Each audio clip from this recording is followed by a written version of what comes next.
ఇదే జగిత్యాలకు సంబంధించినటువంటి అలిశెట్టి ప్రభాకర్ అని ఒక కవి ఉండేవాడు. ఆయన ఒక మాట చెప్పిండు, చీకట్లో జడుసుకుంటే ఒక చెట్టే నీ చుట్టూరా అరణ్యమై భయపెడుతుంది,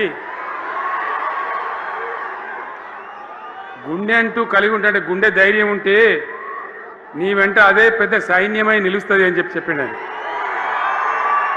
జీవన్ రెడ్డి గారి గురించి నేను ఎక్కువ చెప్తే మాది మేమేదో డబ్బా కొట్టుకున్నట్టు అవుతుంది. ఎందుకంటే ఆయన గురించి మీ లోపల తెలియని వాళ్ళు ఎవరు లేరు ఇక్కడ. 40-45 సంవత్సరాల నుంచి మేము స్నేహితులం, చాలా దగ్గర మిత్రులం.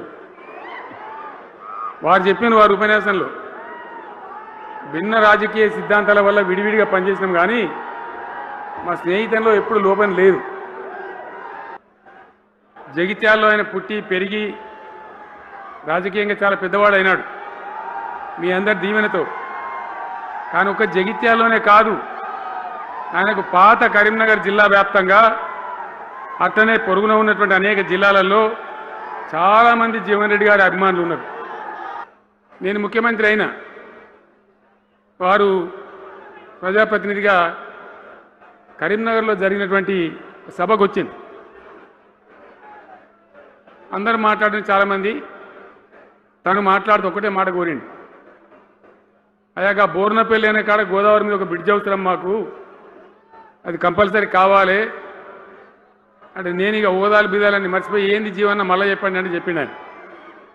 వెంటనే అక్కడి నుంచి ఆదేశాలు ఇచ్చి 70-80 కోట్ల రూపాయలు మంజూరు చేసి ఆ బ్రిడ్జ్ అప్పుడు కట్టించినాం. జీవన్ రెడ్డి గారు బీఆర్ఎస్లో చేరితే ఎట్లా ఉంటుంది ఏం కథ అని ఒక 2-3 వచ్చి సర్వేలు చేసింది. మీ నియోజకవర్గం కాదు, మీ నియోజకవర్గంలో ఆడం బాంబే పేలిపోయింది, దానిలో మాటనే లేదు. అసలు జగిత్యాల నియోజకవర్గం గురించి చర్చ లేదు. కానీ వాళ్ళు ఏం చెప్పినా సర్వే వాళ్ళు పక్కనున్న సొప్పదండి కావచ్చు, ధర్మపురి కావచ్చు, మేరిట్ల కొట్టుపల్లి కావచ్చు, ఇంకా చాలా కాన్స్టిట్యున్సీలు కావచ్చు, చాలా ప్రభావం ఉంటుంది జీవన్ రెడ్డి గారిది. ఒక అద్భుతమైనటువంటి దీంతో రాజకీయమైన ఇది వస్తుందని చెప్పి వాళ్ళు సర్వే చేసి చెప్పినారు. అది జీవన్ రెడ్డి గారికి ఉన్నటువంటి విశిష్టత. పదవులైన కొత్త కాదు, బ్రహ్మాండంగా శాసనసభ్యుని గెలవడం, మంత్రి పదవులు అలంకరించడం, అనేక రంగాలలో అనేక రకాలుగా పనిచేయడం అంతా కూడా మీకు తెలుసు. నేను కొత్తగా చెప్పే అవసరం లేదు. నేను ఒక్కటే మాట మీకు మనవి చేస్తా ఉన్నా, జీవన్ రెడ్డి గారు నేను మొన్న కలిసినప్పుడు ఒక మాట అనుకున్నాం. మేము ఎట్లా ముందుకు పనిచేద్దాం ఏంది, మేము ఇద్దరు మూలకోలం అనుకొని ఒక కుటుంబంలో అన్నదమ్ములాగా పనిచేద్దామని చెప్పిన నేను. ఇంత ప్రేమగా అంటే మనం కుటుంబంలాగా ఈ పార్టీకి బ్రహ్మాండమైన ఒక పిల్లర్స్ లాగా పనిచేసి ముందుకు తీసుకొని పోదామని చెప్పి నేను చెప్పడం జరిగింది. ఈరోజు పార్టీలో వారు చేరిన వెంటనే చాలా బ్రహ్మాండమైనటువంటి మనకు ఒక ఊపు వస్తూ ఉంది. నేను జీవన్ రెడ్డి గారిని కోరుతా ఉన్నా, జగిత్యాల మందం కాదు, జగిత్యాల జిల్లా కాదు, పాత కరీంనగర్ జిల్లా కాదు, మీరు ఆదిలాబాద్ చూడాలి, నిజామాబాద్ చూడాలి, పరిసర జిల్లాలు చూడాలి. పార్టీ ప్రధాన కార్యదర్శిగా ఈ నిమిషం నుంచి నేను అపాయింట్ చేసుకుంటా ఉన్నాను. బ్రహ్మాండంగా ఈ ప్రాంతం అంతా కూడా మీ సేవలు అవసరం ఉన్నాయి పార్టీకి. అదే కాదు, 600 ఏది ఏమైనా ఏమవుతుంది, ఇక్కడ 100% మళ్ళా బీఆర్ఎస్ గవర్నమెంట్ వస్తుంది. వస్తుందా? వస్తుందంటూ చేయలేవట్టుంది. ఒకసారి కెమెరాలు కూడా దింపురా బాబు, వస్తుంది కదా. ఇవాళ జీవన్ రెడ్డి గారు పార్టీలో బాబు కౌశిక్ రెడ్డి రాగొట్టు వాళ్ళు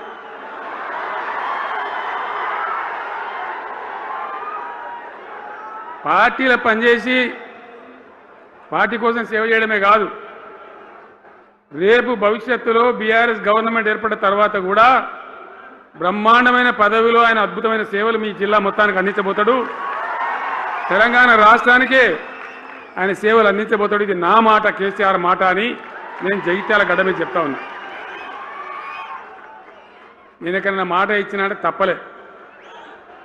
కాబట్టి జీవన్ రెడ్డి గారిని మీరు జగిత్యాల మందం మీరు యుద్ధం చేయాలి. యుద్ధం చేసానికి ఆయన ముఖాబిల మనిషే లేడీడా, మీరు సరిపోతారు. ఆయన నాకు అప్పచెప్పాల బయట పనిచేయడానికి. కరెక్టే కదా? అట్లే చేద్దామా? అట్లే ముందుకోదామా? జగిత్యాల యుద్ధం మీ వంతు, తెలంగాణ యుద్ధం మా వంతు. ఓకే కదా? 100% కులం మతం సంబంధం లేకుండా తండాలు మారుమూల పల్లెలకు కూడా ప్రతి గ్రామానికి ట్యాబ్ పెట్టి, ప్రతి ఇంట్లో ట్యాబ్ పెట్టి మంచి స్వచ్ఛమైనటువంటి నీళ్ళు తెచ్చింది. 5 ఏళ్ళు నడిచింది, నడవలే. మిషన్ భగీరథ నీళ్ళు పుష్కలంగా రాలే? ఏమైనా రాలేదా? వచ్చినాయా? మరి ఇప్పుడు ఏం రోగం పుట్టింది నాకు అర్థం కాదు. ఇప్పుడు ఎందుకు గుంటుతుంది అది? ఎందుకు నీళ్ళు ఎత్తలేవు? వస్తున్నాయా ఇప్పుడు? మరి ఏం చేయాలా? లాగులు వలగదాకా చంపాలే. మంచి మాట కాకపోతే ఏం చేస్తారు? మంచిగా కట్టిన ఇల్లు పెట్టిపోయి కదా, 5 ఏళ్ళు నడిచింది కదా, మరి మీకేం బీమారీ వచ్చింది నాకు అర్థం కాదు. ఇంత పొడుగు మాటలు మాట్లాడుతుందా? అడ్డం పొడుగు మాట్లాడుతుందా? పొద్దున్న లేతే కేసీఆర్ చావాలి, నువ్వు 1000 జన్మలు ఇచ్చినా నేను చావనా కొడుకు అనుకుంటున్నావు.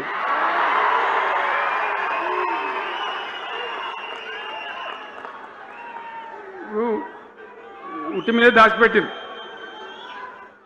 మన ఇళ్ళలో దాతారు కదా. ఏది ఉట్టి ఉట్టి అని ఉంటుంది. ఇప్పుడు మీకు తెలుసో లేదో కానీ ఇప్పుడు ఈ మధ్యలో ఫ్రిడ్జ్లు మోపోయిన మునుపు ఉట్టి అనేది ఉంటుండే. ఎండిపోయిన చేపలోకి నీ రొయ్యలో అవి ఉంటే వరుగులు ఉంటే దాంట్లో పెడుదురు. పిల్లికి అందదా ఉట్టి, కింద కూర్చుకొని శాపం పెడతా ఉంటుంది. తెగాలే పడాలి, తెగాలే పడాలి. పిల్లి శాపానికి ఉట్టి తెగుతుందా? మరి విధవలు కేసీఆర్ చావాలంటే కేసీఆర్ దత్తడా? మీ దీవెన, మీ ఆశీర్వచనం ఉంటే జీవన్ రెడ్డి గారు అన్నాడు, నాకు 75 ఏళ్ళు వచ్చినాయి. జీవనా నేను చెప్తున్నా, నాకు కూడా 72 వచ్చినాయి. నీ వెనకనే నేను కూడా లైన్లోనే ఉన్నా. నేను ఒక్కటే మాట చెప్తున్నా, ఇక మా దేశభక్తి శ్రీనివాసేమో నాకు ఇంత పెద్ద కట్ట రాసి ఇచ్చాడు, నువ్వు మాట్లాడాలి ఇవన్నీ అని. అవన్నీ కాదు. ఇక్కడ దరిద్రం పోయేదాకా,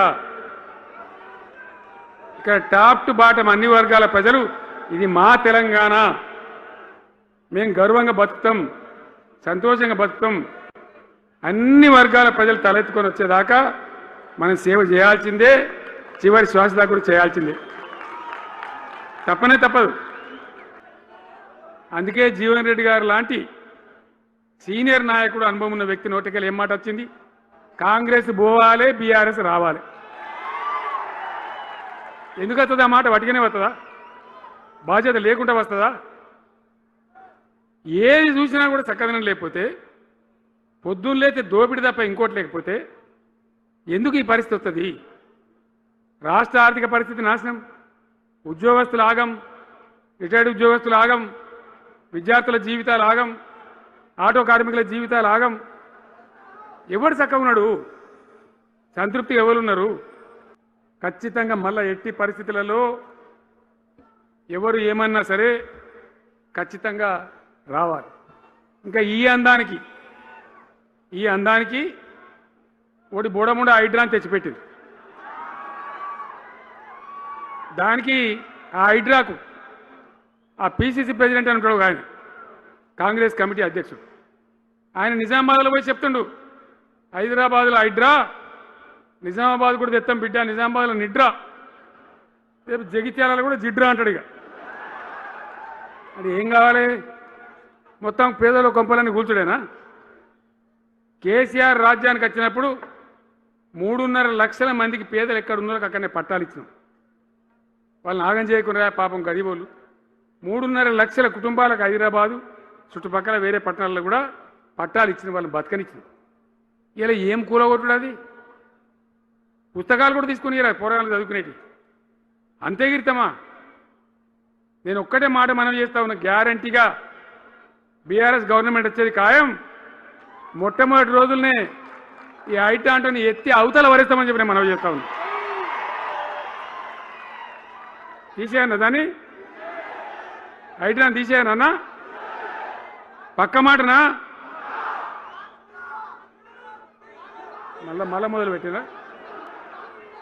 మొదలు పెట్టిరా ఇక జరాగు 5 నిమిషాలు అది అయిపోతుంది. హైడ్రా అని పీకేసి మొదటి సంతకంతోనే తీసి చెరువులో వాడేస్తాం దాన్ని. ఇప్పుడు మనం చేయలేని 46,000 చెరువులు మంచిగా చేసినాం. ఏమన్నా గుడిసె కూడా కొలగొచ్చామా, ఇల్లు కూడా వచ్చామా? ఇదేమి ఇచ్చేంత నాకు అర్థం కాదు. మూసి అని దాని ఎంబడి వాడారు, దానికి ఆడ గరీబులు ఉంటారు పాపం. మూసి ఎంబడిన గరీబులను వాళ్ళని ఏమి ఏడిపించుడు?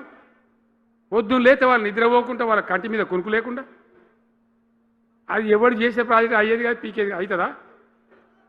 15,000 ఇల్లు కూడా కొడతారట. ధర్మమేనా అది? ఈ రకంగా ఒకటి పనికి మాలిన హైడ్రా తెచ్చి మూసి అది చెయ్యాలి, మూసి మంచిగా చేయాల్సిందే వద్దనే వాడు అన్నాడు. అన్ని వేల ఇల్లు కూడా కొట్టడం ఎందుకు నాకు అర్థం కాదు. అలా ఏం లేదు, భూములు కబ్జా పెట్టే రియల్ ఎస్టేట్ దందా తప్ప దానిలో ఏం లేదు.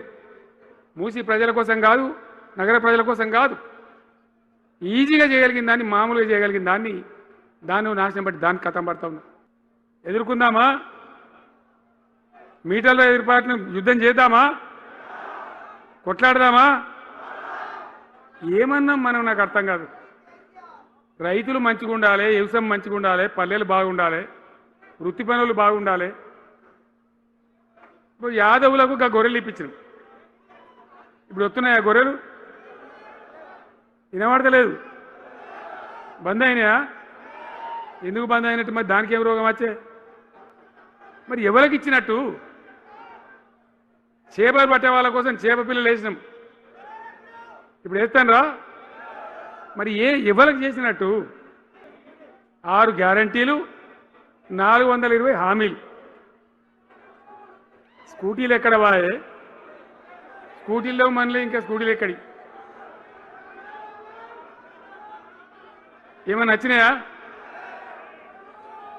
మరి నేను ఏమంటున్నా అంటే దయచేసి మీరు ఆలోచన చేయాల్సింది, ఇలా ఈ సభలో మాట్లాడుతున్నా మీరు వింటున్నాను కాదు, యావత్ తెలంగాణ వింటున్నది. తెలంగాణ ప్రజలందరికీ నేను కోరుతాను, నేను చెప్పిన నిజమా అబద్ధమా, ఏం జరుగుతూ ఉంది తెలంగాణలో? ఈ సందర్భంలో ఖచ్చితంగా ప్రజల మంచిని కోరే ప్రతి వాళ్ళు ఒకటి కావాల్సిందే, మళ్ళా తెలంగాణ పునర్నిర్మాణ యజ్ఞం మళ్ళా ప్రారంభం కావాల్సిందే. దాన్ని ఎవడు ఆపలేడు. జర గాచారం బాలేకపోతే దెబ్బతింటాం, అంత మాత్రం చేత ఆగిపోతామా? ఊకుందామా? పోరాటం చేయాల్సిందే, వీళ్ళని నిలదీయాల్సిందే. ఖచ్చితంగా తెలంగాణ పునర్నిర్మాణ ప్రక్రియ, ఆ యజ్ఞం మళ్ళా ప్రారంభం కావాల్సిందే. తెలంగాణ ప్రజలు గెలిచి నిలవాల్సిందే. ఈ జగిత్యాల జైత్ర యాత్రనే మళ్ళీ మన రాజకీయ శక్తుల పునరేకీకరణ చేసుకుంటూ మనం విజయం సాధించే వైపుగా పోవాలి. తప్పక విజయం సాధించాలి. తెలంగాణ పునర్నిర్మాణ యజ్ఞం పునఃప్రారంభం కావాలి.